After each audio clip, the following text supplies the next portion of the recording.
Hey everybody, I'm Jeff Pollard at solarpoweredpeople.org and Jeff Pollard 11. I'm with Isabel and Adam. They did a epic road trip. This is a part 3 for people that want to watch this out of order. They did an epic road trip. It was essentially just around, starting the South Bay, working up to Alaska, cutting through Canada in the most northern part, working down east, and then coming back down south. Biggest circle you can do, 22,000 miles. Yeah, I left off last time in Winnipeg, Manitoba. Lovely city out there in the plains. Yeah, so this is a part 3. Make sure to watch the other parts. We're at day 28 out of, I keep forgetting, 63. 28 out of 61. 61 days. Yep. And so, yeah, let's get into it. Let's do it. We're in Canada right now still. Right smack dab in the middle, right in Manitoba, right through, all the plains. But today was the day that we drove out of the plains. Once you hit the westernmost part of Ontario, it transitions from your Great Plains, Kansas-y landscape right to like beautiful forests, what you would imagine when you think Canada. Yes. Just thick forests going on forever and ever and ever. That's Western Ontario. Okay. Now, how often do you see, I like to stereotypes are for a reason. Do you see Mounties there? You see a lot of moose? Like, what is it like, you mentioned the natural thing, but what are the, what are the people? What are the creatures? What are those things? What are the things that you see there? I mean, this area is pretty darn Midwesty, but you see your Mounties, but they're not in their red coats on their horses anymore. They do have modern police cars and all that. Luckily we didn't have any run-ins, so we can't tell you any too many details there. Luckily, but they're definitely still there. Got my radar detector going. They're around.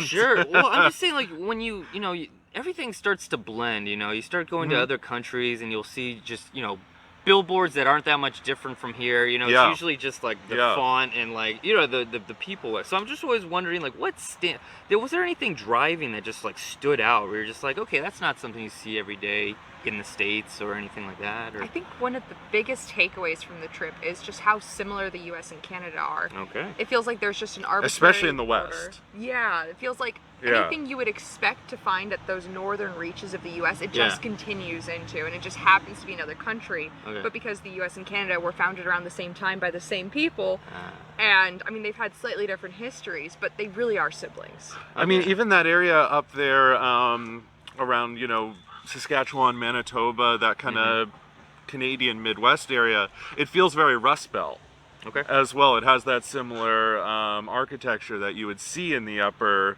Midwest, that, kind of rusty industrial plains look that you would see. So, I mean, these places are just kind of continuations, are just kind of like just the next state over, basically, just with different rules and a little bit more border security. What about like accents or anything? Like, do you hear that thick? If you go to like Wisconsin, you might get that. So it's like, I'm just wondering if you get any of those clear things where you're like, okay, I feel like I'm in the U.S., but when Johnny over here talks, I'm like, okay, is there anything like that? Yeah. I mean, but also, you get that in Minnesota and the Dakotas as well. Yeah, of course. It's a very similar accent, but especially as you're getting to like these middle areas. If you're in like a much more worldly city like Vancouver and something like that, where people are coming in from everywhere, at least to my ear, I don't hear that accent as much. But when you're in those more kind of out there places, it comes in strong. You can understand every word, but you're in Canada at that point. I'm always just curious about that type of stuff. All right, so but day 28 ended up on the shores of Lake Superior in Thunder Bay, which is lovely town, but also very much in the middle of nowhere. Out there, but it's not like a middle of nowhere town. It's a nice modern town, hours and hours away through forest from anything else. But I mean, the lake there's really something. I mean, we've seen Lake Superior from the Michigan side as well. It's a cool place. It's an inland ocean there. I mean, the coolest fact we learned was that if you took all the water out of Lake Superior, you could cover North and South America with a foot of water. Can you believe that? So that makes the it's whole over 1,000 glacial feet thing deep real, at some point. Yeah. It has tides right. it has its own weather actually. As you're approaching it, we were traveling last year and it was completely sunny, and we approached and all of a sudden it started raining and just pouring. Oh, I love that. And we drove like a mile away again and it just cleared right up. Oh, I love that. It's its own world up there. Yeah, it's an amazing, I don't know, just area of the continent there. People that want to visit the South Bay, it's kind of like that too. There's like a pocket, and that's why you get a lot of fog and stuff. So the joke is you get a lot of like inland people that are like, I want to hit up the beach because it's super hot, and then they'll drive to our beach and it's foggy, and they're like, oh, okay. But yeah, sure. That's cool that it has its own like a little cooler up here, but yeah. Oh, a lot cooler, right? Yeah. Oh yeah. I bet the views. So like, is it just one of those where you can see? I mean, I'm sure you can see like the other side, or is it? No, not nearly. Okay. Not, I mean, you may as well be on the ocean. It's massive. There. I mean, Yeah, have you been to Chicago, seen? I've seen the lake. I mean, even that, if you're on top of a It's building, like, you can kind of see Really? the other Okay. side from like if it's perfect weather and you're on top of the skyscrapers. This is just that much bigger of a lake. That's a huge, yeah. Yeah. And it's crazy to think that they like have these like, I'm not sure for this one, but like big cargo ships. You know, you wouldn't think that for a lake. You know, you're and like there's an shipwrecks ocean. too. And there's everything in there. It's some of the most volatile waters, just period. Yeah, Right? it's intense. Yeah. We didn't go on the water. I mean, we went up to it and everything. You didn't dip your toes. I did. You did. You Yeah. did. How Yeah, was you it? did. How was it? It was cold. Yes. Yeah. Yeah, I mean, we found ourselves at, I forget exactly which lake we were at. I think it was Lake Winnipeg. It's a little further up. But there's just these beautiful little nooks and beaches, little kind of coastal towns, but instead of it being coastal to the ocean or a sea, it's coastal to this lake, but it looks as if you're at a sea. Right. So you get your little beach towns in the middle of the Midwest right there. And they It's get great. waves, so it's not just a still lake. Yeah. It has its own Little waves bit, a going little on. bit, A little yeah. bit, but still enough to note. Yeah, I mean, it's a gorgeous place to be, Okay, certainly. right. How much time did you spend there? Oh, just a night. Okay. But, I mean, yeah, this whole trip, we were just going and going and going. I bet. Any differences between like seeing it during the day, during the night? Like I always like audio cues, you know, what animals come out, what do you hear, the crickets, all that stuff. Anything like that? What'd you pick up Wasn't on? too much by the lake that we saw.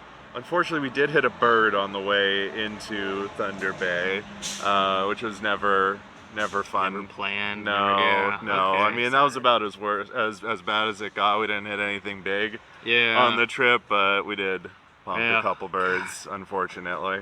That's weird that like, well, I shouldn't even say statistically, but that's weird that like out of this journey you're like, dang, I just got through watching, this is a side note, got through watching a video of some guy on a roller coaster and he gets hit by a bird. Yeah. So you're like, statistically, that's just gonna happen. eventually. Yeah, unfortunately, it's sad, but we could be glad that it wasn't any worse than that. Alright, Yeah. well. Anyway, on to bigger, better things. Yeah. Day 29 was supposed to be our longest day on the road, about 11 hours. But if you remember on the last video, we talked about how we had to reroute after part of the Alcan got washed So it out. threw everything So off. this ended up being easy. Okay. But this was a fantastic day because we got to drive over 1,000 kilometers, mostly through this incredibly vast Western Ontario area, which is it's forest as far as you can imagine, and all these beautiful lakes and everything. It's just gorgeous. It's crazy remote. Yeah. The town that we stopped in, Hearst, Ontario, had everything in 3 languages: English, French, and Cree. Was put everywhere. Okay. It's its own indigenous language of the region. Wow. It has its own letters and everything. Really? It's really cool. Yeah. Being out in a place where, I mean, even the languages are that much different. That's really cool. Because you think all the French is in Quebec too, but I mean it's very Northern spread out. Canada is where a lot of the French is, right? Yeah, I mean, eventually we ended this day just a little bit into Quebec in a town called Amos, Quebec, and that was a huge culture shift. I mean, really, I have decent Spanish, but I have almost zero French. Okay, yeah. No. And it was fun because we saw that there's actually a different name for Kentucky Fried Chicken. So instead of KFC, It's PFK, Poulet Frites de Kentucky. All right. Total culture shift. You're still on North America, but even like the styles of the farm and everything, you feel like you're in the French countryside. which, I mean, that scrambled my brains. Yeah. After so many thousands of miles. I mean, specifically right here, we hit 9,525 miles, which is the distance of Mercury's circumference. So we were saying at this point, if we had started our trip on Mercury, we would have been in the same places where we started. Okay. That was the distance we'd covered so far. He does that in the other videos too. I love getting that where you're like, this is how much you travel. Like, it helps contextualize not only the planet we're living on, but also other objects out there. I'm a space guy anyway. Sure. Oh, that's even cool. We'll talk about that another thing. Have you guys been to France at all? I have. Yeah, well, both of us have separately. Yeah. Okay. So, did you get that really strong sense, of did it like Canadian French have its own thing, or did you go, okay, I can definitely see? I mean, besides the obvious of like writing or speaking, was there just like, okay, I see this, I see that? I don't know.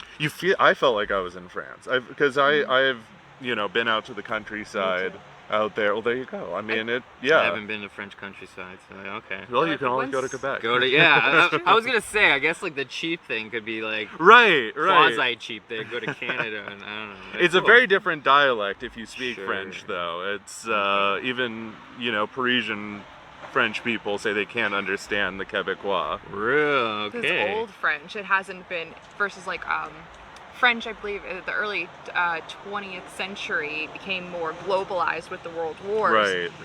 And so you have a lot of like English words in the language as well. And most people, especially in the cities, are bilingual or trilingual. Yeah. And I mean, of course, the further you go out into like the country or more rural areas, of course, that a lot of people speak just French. And the same thing is here. Okay. You can see how the French culture is really shaped, even like you were saying, the countryside, the way that you feel like you're stepping just into the land management, the architecture. I mean, it can really mess with your head. Okay. Yeah. Cool. So if you really want to like step out and feel like you're in a different world in a way, okay. Oh yeah. Quebec area. Oh, I mean, it's gorgeous up there too. Cool. I think the main thing is, though, a lot of people I've heard will go into Quebec or areas like this and expect people to speak English, but that can be really disrespectful, especially knowing more about the history between the French and the English in the Americas. So it's always good to go into these areas either attempting to speak French, having a tool to help you, or being apologetic. That was our approach. Yeah. There's this old stereotype that people would be rude or anything, but we didn't experience that at all. Everyone was very friendly, accommodating, and even when humility helps. Humility is the key. I will say, Paris French people, you're still on my bad list. I was a kid, and I just felt like I was so scarred. Got robbed. All of it. I was just like, I'm sorry. I'm a little kid. I don't know but anyway. That's too so bad. I'll have to visit here and see if I get some other, or go back to France. But it was only Paris, France. I didn't get to go to the countryside. I heard that all those areas are great. Oh yeah. I'll definitely get a second chance. I also want to quickly mention, I keep forgetting this, but we have a booklet.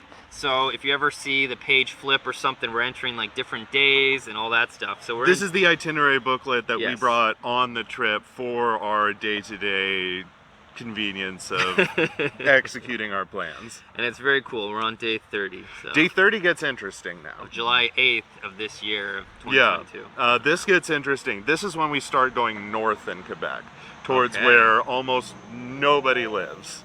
Oh. Yeah, everyone lives in the cities in the south. I mean, something like 90% of the Canadian population lives within 100 miles of the U.S. border anyway, and we're going away from even that. So you're getting small villages and communities, especially the further north you're going around the lake, you're going to a lot of indigenous communities and First Nations the Cree Nation is, still pretty much in charge up here and still has, the majority of the population. As you're approaching the James Bay, which is the southern offshoot of the Hudson Bay. Okay. So it's where basically the Arctic Ocean comes all the way down into kind of the center of North America, and you just get this amazing kind of third coast feel where there's almost no human habitation along this massive geographical feature of North America.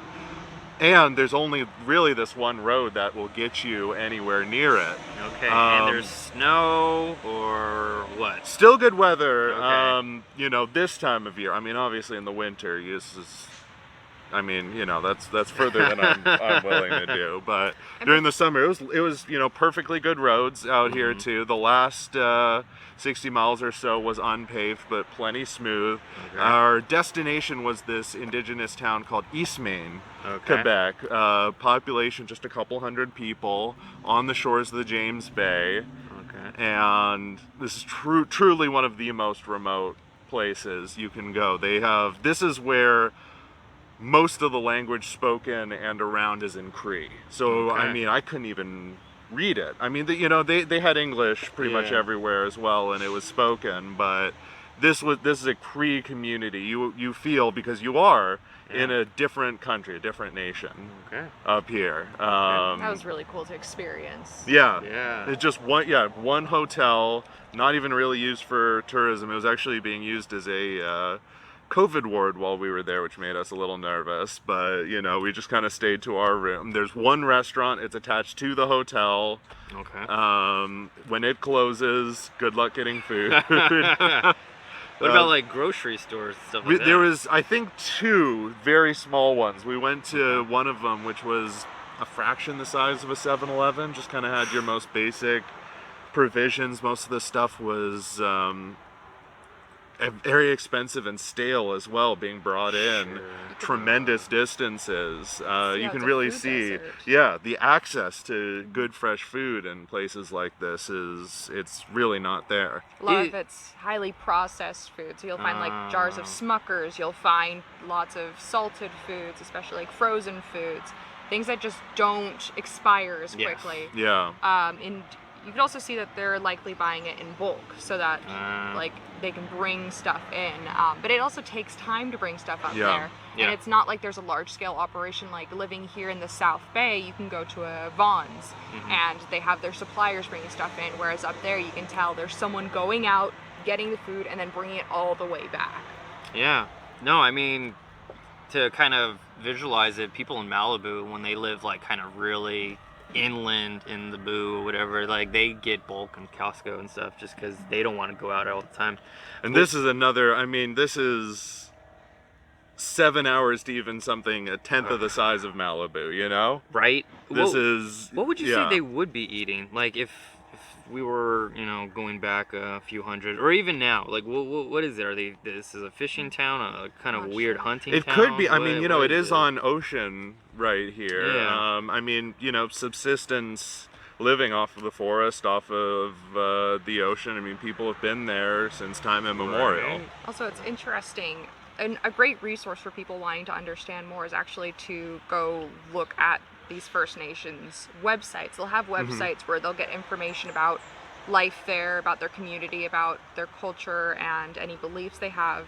And Adam and I would look at those sites first to make sure that we're coming into these places with a place of respect, to make sure that we are being conscientious about how we are interacting with communities and making sure that we are being responsible in that way. Sure, I like that a lot. Would you say, was there anything where a simple wave could mean F you in another country? Like, was there anything like that? I mean, we're looking stuff up, but, you know, there wasn't anything in this case. You know, people were very friendly, if just a bit reserved, just not really used to outsiders coming in. The reason that we were there is so niche as well. I'll go into that in a moment. That, you know, even when I was reaching out to people there, being like, you know, hey, you know, helping with this idea, people didn't even really know what to say to me.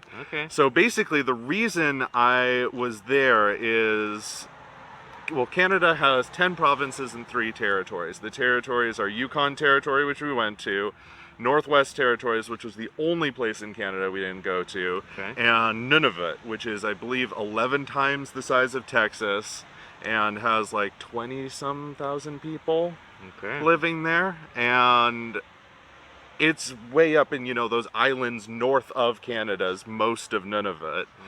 But they also lay claim to any islands within the Hudson Bay or the James Bay systems. So this town, I can show you here. Here's the town. Here's the bay out here. And you can see this line where this one area that's kind of like a peninsula is considered an island and part of Nunavut. and it's close enough to this village that I figured we could get ourselves there. Okay. And famously, if you look up Nunavut, there are no roads leading there. That's what you'll read everywhere, and I wanted to more or less disprove that. Okay. Find a way to access territory claimed by Nunavut from the North American road system. Theoretically something that's impossible. And this is just like a Google Earth image, so if you just wanted to look it up to see what we're talking about. Yeah, I mean, I could send you a copy of this. Sure. It's very niche. I mean, I was looking on maps just to see what I could do. I was joking that a lot of this trip was a master's thesis in road tripping, but this part, the accessing Nunavut, I would say this was my PhD thesis part of the trip, if I so say so. So this next morning, day 31, we decided to make the hike out there. And we didn't get much information at all from the locals. I decided we just should, hug the coast as much as we can so we don't get lost in the woods. I had almost nothing to go by. There's no trails out here. There's nothing. It's, I would not recommend most people to do this. Sure. Never do this alone. That would be near suicide to do this alone. Or have a compass, that might be a thing. You need another person, because I'll tell you, one of the first things we dealt with along the part of the river here, along the coast of the river, was surprise quicksand. Whoa! Of all things. Growing up, quicksand seemed like one of the foremost fears that you would have to worry about running around the park, and all of a sudden you're gonna drop and you need to know what to do. That seemed like a big thing when we were growing up. And I had just come to terms with the fact that probably would not be something I would encounter in my life, and all of a sudden my leg sinks knee deep into the sand. Wow. And I remembered, if you're falling into quicksand, get yourself flat. Yep. See, we all know. So I lay flat, and Adam was able to pull me out. Okay. And then immediately after, he fell in quicksand, and we realized this was going to be a problem. Yes. So he realized that any areas with rocks on the top tended to be safer than the areas without. So because if you see a rock, that rock's not sinking. Nope. Yeah. Was my logic. That did hold true, especially because the first time we attempted it, we tried it just the day before, just to kind of get a lay of the land, so it wasn't a complete surprise. We weren't going in blind. And we ruined some shoes, some pants that he couldn't wear for the rest of the trip, which is not something we expected. So we didn't know what to expect. I mean, this was the biggest mystery of the trip going into the trip, what we would see here, whether we even could get to this town, whether it would even be possible. I mean, the idea out here is even polar bears were a possibility. And there was nobody. I mean, I'll tell you now, we ended up successful in this hike. Okay. It was over 8 miles of trekking through total wilderness, no trails, not even another human being. Wow, didn't bump into out anybody. There. Not another human being. We saw some ATV tracks, but those also could have been really old. They were indented in the mud. We did see that though, but no other sign. Humans had been there, but we're not around. But we were on our own if we had any issues. Okay. That's awesome. So we worked our way towards the edge of the James Bay here. I had to climb over a bunch of craggly rocks, worrying about our ankles and all of that. Big boulders. Yeah. Now, are you in boots? Did you kind of? I was in hiking shoes at this point. Hiking shoes, and we were also fully covered because we were about to get to marshland, which means the mosquitoes were going to be bad, and that was the worst experience with mosquitoes. This was the worst mosquitoes. I mean, I've been all around the world. This is the worst spot of mosquitoes I've ever seen. They were big, they were brown, and they were aggressive, especially because we were the only mammals out there.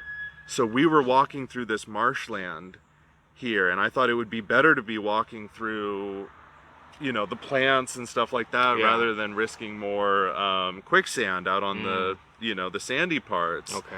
But I had mostly sprayed myself down with some bug repellent. I had missed this arm. Yeah. And I was just looking as I was trudging through, and I was just seeing large mosquitoes landing on my hoodie, just sticking their faces down, just trying to stab me. I mean, I freaked out at some point. I was just brushing them off and running. They still weren't leaving, even as I was going behind him and wiping them. I was hitting them and they were staying there. I've never seen that behavior in Never mosquito seen before. as aggressive mosquitoes in my life. You're wearing a long sleeve. Would you say that that's a good thing or thicker? Would you say something thicker, or is that fine, or what would you? Oh, just don't do this. Okay.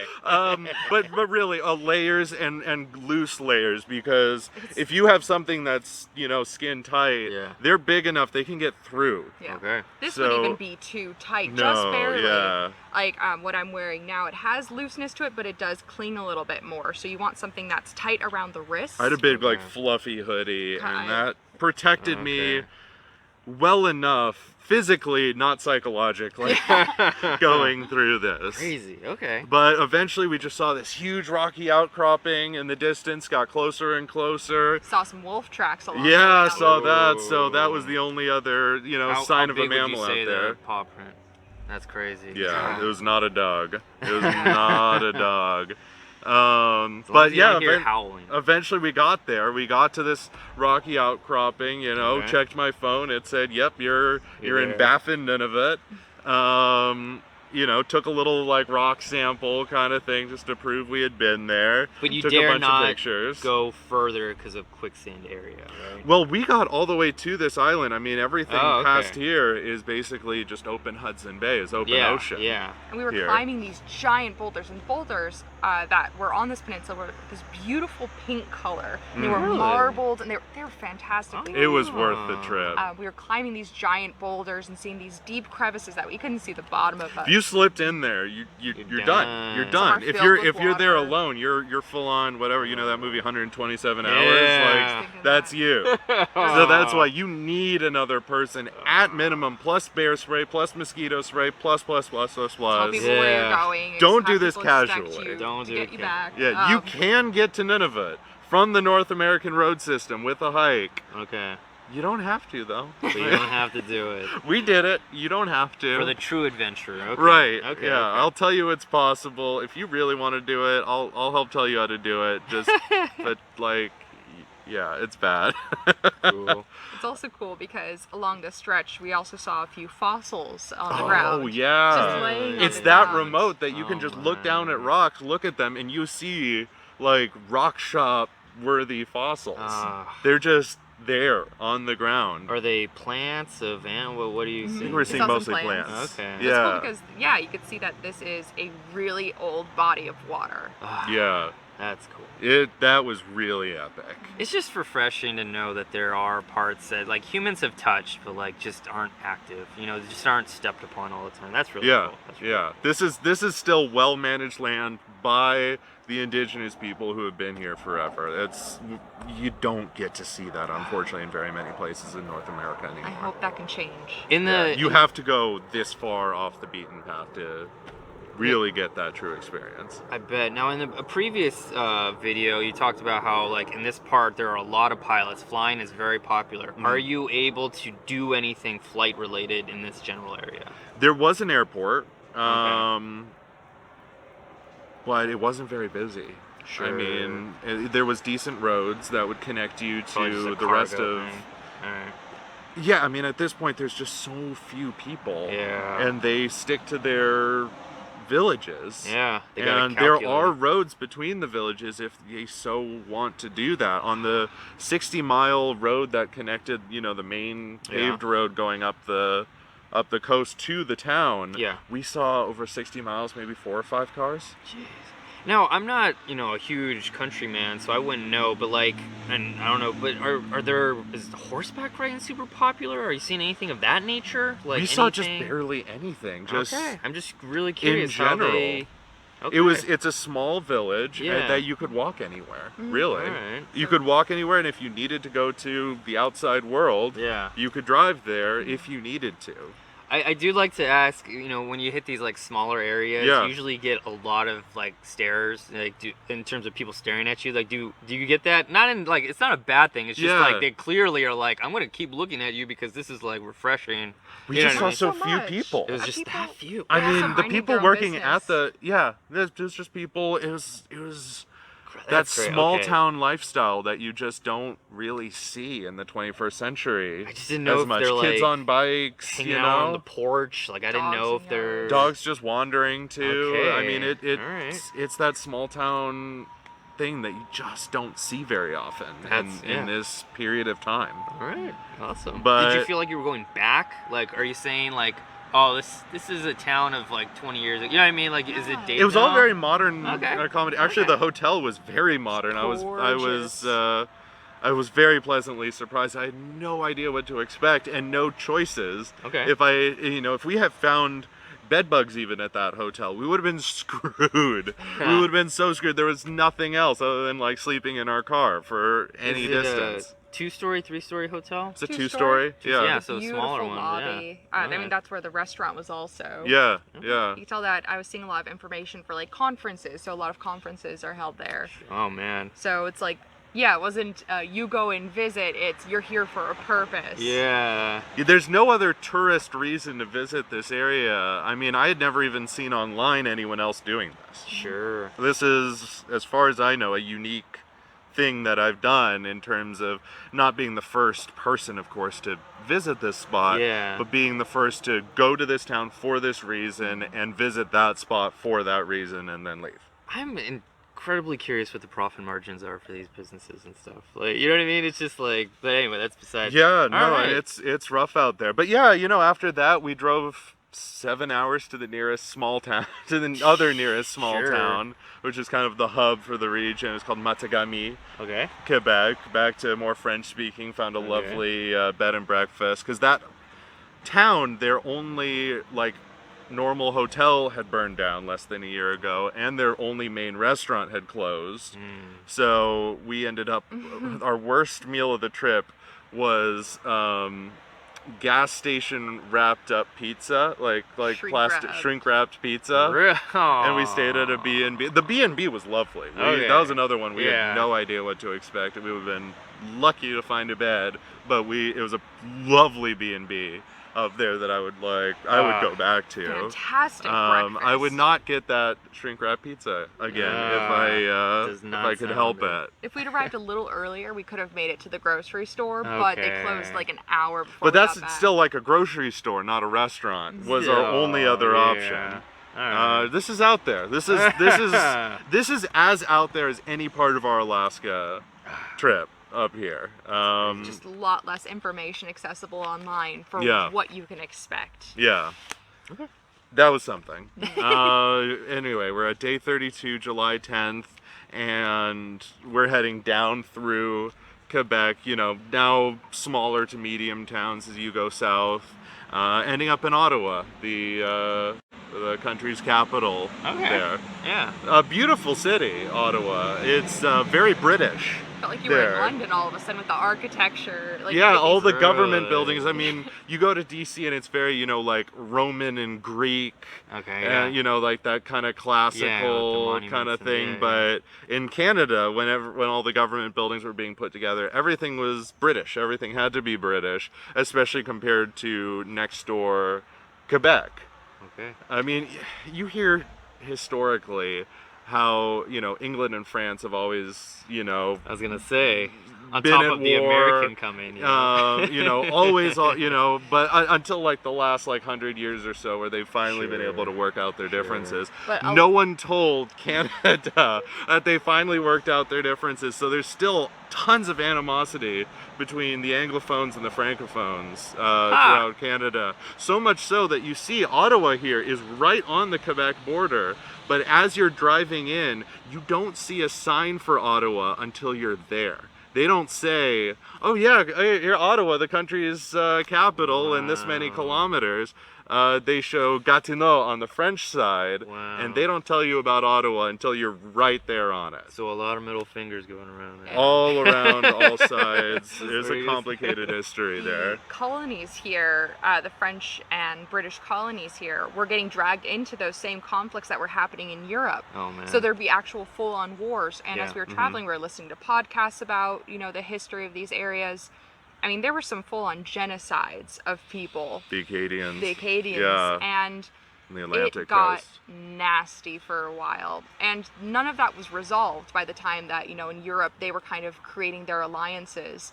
None of that was resolved here in Canada, and Canada is such a new country that they've never worked through anything, and it's only recently that you go to Ottawa and other Anglophone areas and you see signs in French. Up until like about the 90s and early 2000s, things weren't in French, and it was very exclusionary to people who didn't speak English. And so you had people going into these Francophone areas expecting people to speak English, and that's where you get a lot of people who are kind of bitter to that. Because it's just, they've been told that their language was incorrect and they don't fit into things. So would you say, looking at the people, and this is just purely off of visuals or whatever, are they tougher looking? Are they like not, you know, smiling when you walk by kind of thing? No, they're just everyday people. Yeah. There's not really that difference, other than they just speak a different They're not language. bitter in general, but they're ready if you have an attitude to have that attitude right back. But I mean, you know, you go with a smile and and try. Yeah, you're good. Yeah. And just try. I mean, you can look up some simple phrases online, or they even have like translators you can use. Sure. As long as you show you're trying, that's showing that level of respect to someone. That's it. It's just just showing the respect, because that respect has been denied throughout so much of Canadian history. And for people that don't travel often, that just goes with every country. Try to learn Yes, something. of course. Try to learn as much as you can. They love you for it. So. Yeah. As you would them, you know, if they did that. So And so day 33 was finally like a rest day. I put rest in quotations because, you know, we spent the whole day walking around Ottawa, getting to see it, going around all the Parliament buildings, getting some great food. We got some damn good poutine there. They were calling it more poutin. They're starting to use the French pronunciation there that much more.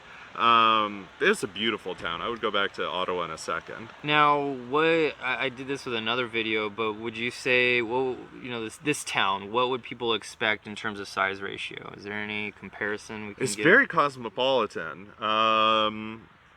The size of like what city around here or nearby? Something familiar to kind of You know, gauge, something like roughly.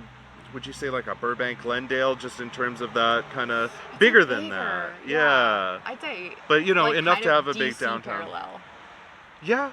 I mean, sure. It really, I mean, once you get to these capital cities, they're capital But cities. it's big enough to have its own downtown, neighborhoods everywhere. Parking can be difficult. University of Ottawa, right there. So. Oh yeah, I mean this is such a center. I mean it's the center of the country there, so it's had all sorts of history. Okay. Throughout, but I'd go there again in a second. You haven't been to Canada yet, Ottawa. Yeah. If you're flying in, that should be pretty top of your list. Okay. No. Yeah.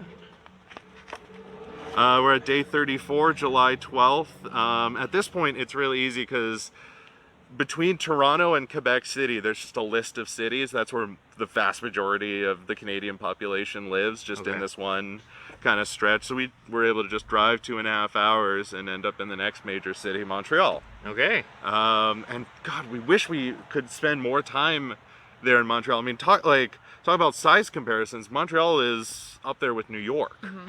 It's a huge metropolitan city with skyscrapers everywhere. Neighborhoods and different boroughs kind of feel. Very cosmopolitan, international city. I mean, you know, this is back into Quebec, so French is the main language spoken, but this didn't feel as much as like, oh, I'm in France. This felt like people speak French, but they're from all around the world. Would you say it's like if you were to enter New York City and everyone's just speaking French, you're like, oh, that's the would you say like that? pretty much. Pretty much. Interesting. All right. But most people did speak English, you know, because they know there's such a large tourist population. Totally. That you just go into a place and they automatically speak English to you. They can know looking at you, you know, overhearing if you're talking to each other. You know, you can talk to whoever there. I mean, this is one of the coolest cities in Canada. And in terms of population, it's second only to Toronto. Okay. So it's a huge city here. What are some things, if you know off the top of your head, what are some things to check out? My favorite part was Schwartz's Deli. Schwartz's Deli. Okay. Which is kind of, I would roughly say it's Montreal's version of like Katz's. You know, Katz's does, you know, your pastrami. This does Montreal smoked meat, which is its own preparation, but it's that classic Jewish deli. So what'd you get? Kind of, we got the classic Montreal smoked meat sandwich. And then we got another one because it was just that good. Like a to-go sandwich and all? It was better than Katz's. At the counter, yes. You eat at the counter. It's actually owned by Celine Dion and a few other people. She's one of the owners. Yeah. But this meat, it just melts in your mouth, and it's like biting into a Tempur-Pedic pillow. In terms of it's fluffy.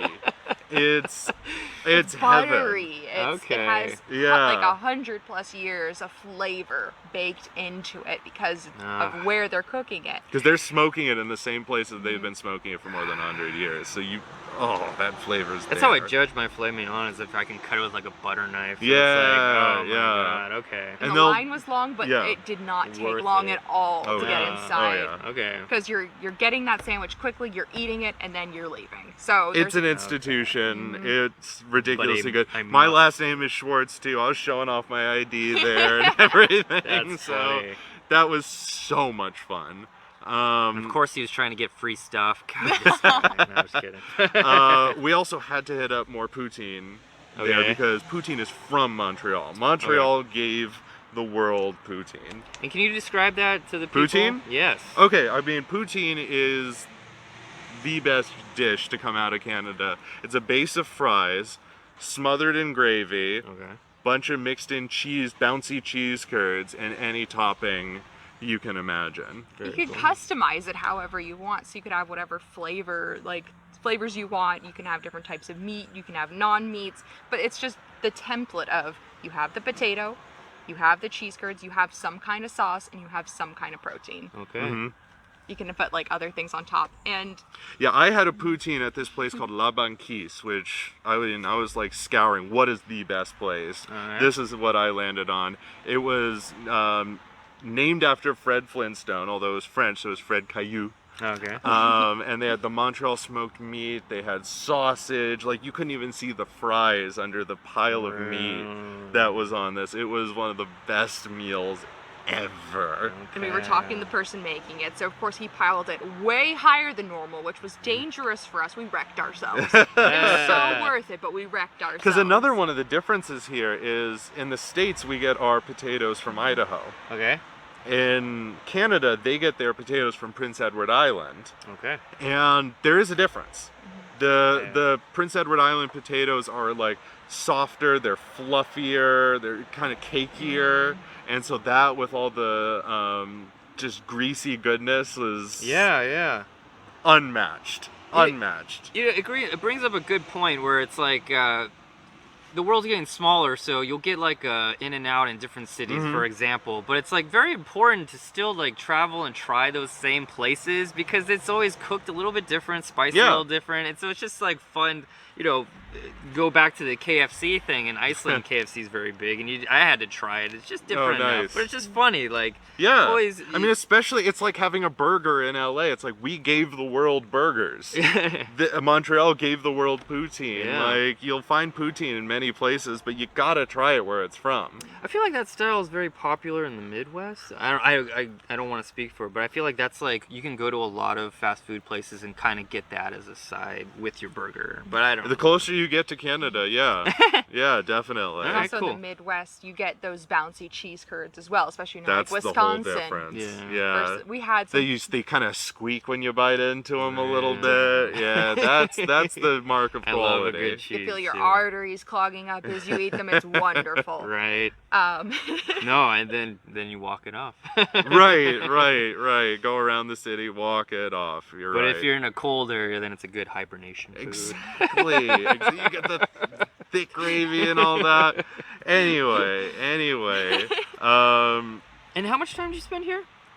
Just one night. One night. But I mean, it was a short drive going to Montreal, so we were able to spend most of the day.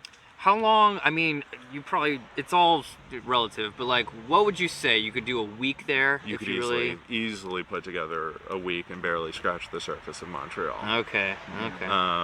Yeah, we definitely wanted to spend a lot more time there. Also, another thing about Montreal, before we move on, is New York City is famous for its bagels, but so Oh yeah, so is Montreal. Oh, okay. They got their own bagel style too, and do they it's do so lox good. at all? I'm a lox guy. Do they? I think they had. I think they did. It depends on the place you go. Yeah, the place we went, it wasn't like they were preparing the bagels for you. They just made a bunch of bagels, and you were expected New to go York in. style. You go to a bagel shop, and there's just tubs of them. Okay. And you pick them up, you bring them home theoretically, and you can put whatever toppings you already have on them. All right. So when we're like, oh, can we get a cream cheese? They're like, there's a few in the case, and we just had those little cream cheese packets.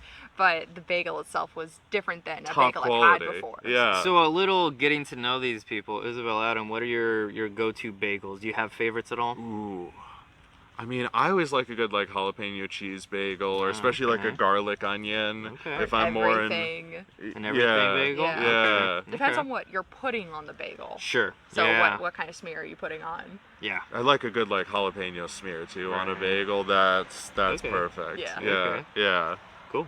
And I like onions, so onion bagel's a Perfect. good one. Yeah. I mean, when you go to these bagel shops, you just see all the options everywhere. It's like a candy store. Yeah. I do like a good bagel, but that's cool. Yeah. All right. I mean, let's keep going. Yeah. Day 35. Okay. July 13th. This was another short drive just to get to the next city, which is kind of at the end of the Canadian megalopolis up here. This is Quebec City. This is one of those truly old world cities on North America. There's very few of those like that. New Orleans, Boston, what's the one in Florida? St. Augustine, Florida, the real ones that are over 300 years of history. I think this is at least 400 years of history, and you just this is the city where you feel like you're in France. Okay. Because this is very French architecture. You have to know this is right where the St. Lawrence River, that's the main drainage of all the Great Lakes, opens up into the Gulf of St. Lawrence towards the Atlantic. So it's a very key geographical spot if you are colonizing the continent, basically. So there's also... It's like a walled city too, in that kind of old world, old European style. Okay. I mean, it's gorgeous French architecture. You get your crepes and your fancy French onion soup. This is very, very, very French. It's still just touristy enough that the tourist businesses will speak English to you. Yeah. But this is another mind scramble where you're just I drove from North America to France and I missed the Atlantic Ocean. Right. Especially here on the West Coast where everything is relatively new in terms of, the cities. It's wild to go to a place where it is 300 plus years old. And it's all so walkable, different. Cobblestone and everything. Really? It is. Streets are like that? Yeah. Okay. There's alleys that you can just walk down. You can see people's balconies surrounding you. I mean, it feels like how a city should be. Okay. It feels like it naturally expanded. Before cars, especially, where you can access whatever you want. Are these narrow streets like in Europe? Very. Yeah, okay. I mean, it is. It's basically a European town. Okay. Put here on North America hundreds of years ago. Cool. That's very cool, actually. That's what I love about Europe. It's just these narrow, we have very perpendicular structures and no, not in Europe. There's so many side things. And you can access that here. It's not close to Southern California, but you can drive to something that feels more like Europe than even a lot of Europe these days. Oh, man. Yeah. Okay.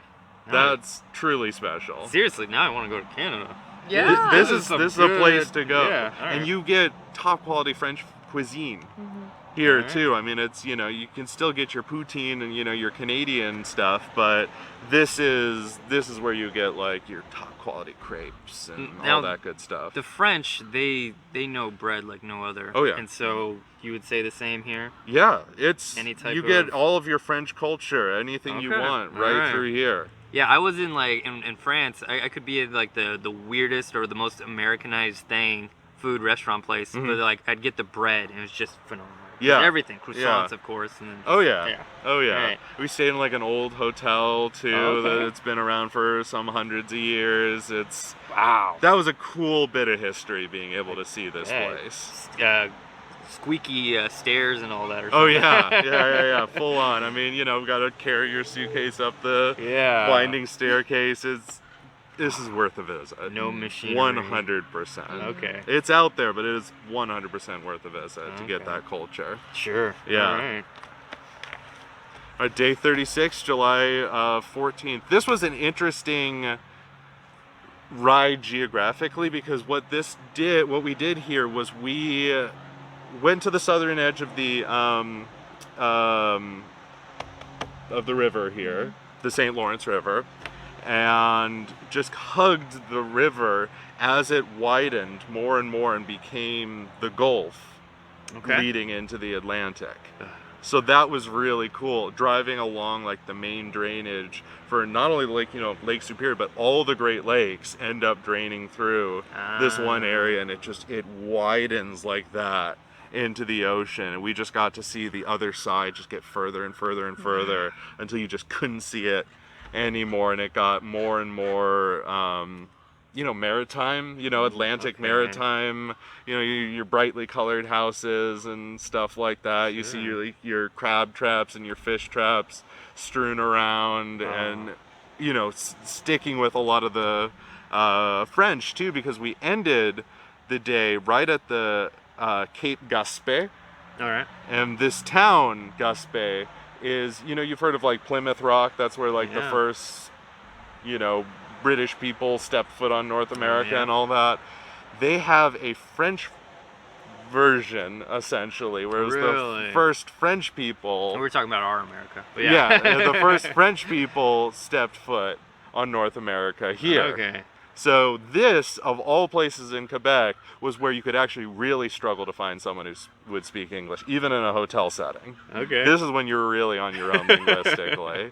But it's gorgeous. I mean, we were able to hike all the way out to the tip there after having driven, like, the river opening up into the ocean. Yeah. We were able to get right to the edge, and then boom, there's the full Atlantic in front of us. We saw a whale down in the distance breaching. It was magical. I mean, the odds of that's awesome. It was so cool. I mean, it was hey, welcome to the Atlantic. That is you just drove everything else in the West. You made it to the Atlantic Ocean now. Boom, congrats. Here's your reward. I love it. I mean, how many days did it take us to cross mainland Canada? Weeks. Weeks. Yeah, I mean, this was weeks. It's huge. Yeah. I mean, something I didn't realize before, and when I talk to people, I realize that they're not aware of as well, is just how big Canada is. Yes. It is bigger than the massive. States, including Alaska. Yeah. And then, like you said, mostly untouched in the majority of the country. Especially you go north, you go out of that one kind of Toronto to Quebec City stretch of cities, and you're out there. Insane. It's gorgeous. Yeah. And to celebrate getting to the Atlantic, we got seafood poutine. Nice. Now, what did that consist? Is this it was crab, fish, shrimp, and Gosh, I don't remember. a couple like other Some like fish. a smorgasbord of it. Yeah, so variety. good. Good like white gravy, which really worked with the fish well. That was damn good. Perfect. Yeah, that was welcome to the Atlantic. Here it is. We saw a freaking whale, and now we're gonna eat our seafood poutine. Because where else would you do that? Sure. Now it says sunset at 8:17 p.m. I feel like this is a good sunset point on this video. Great. We're gonna do another part after shortly. Thank you. Yeah. Adam, Isabel, thank you for telling your story. This is only the beginning because we're on day 37, and so it's gonna keep going. But anyway, hope you're enjoying this because this is great. So anyway, take care, everybody. See ya.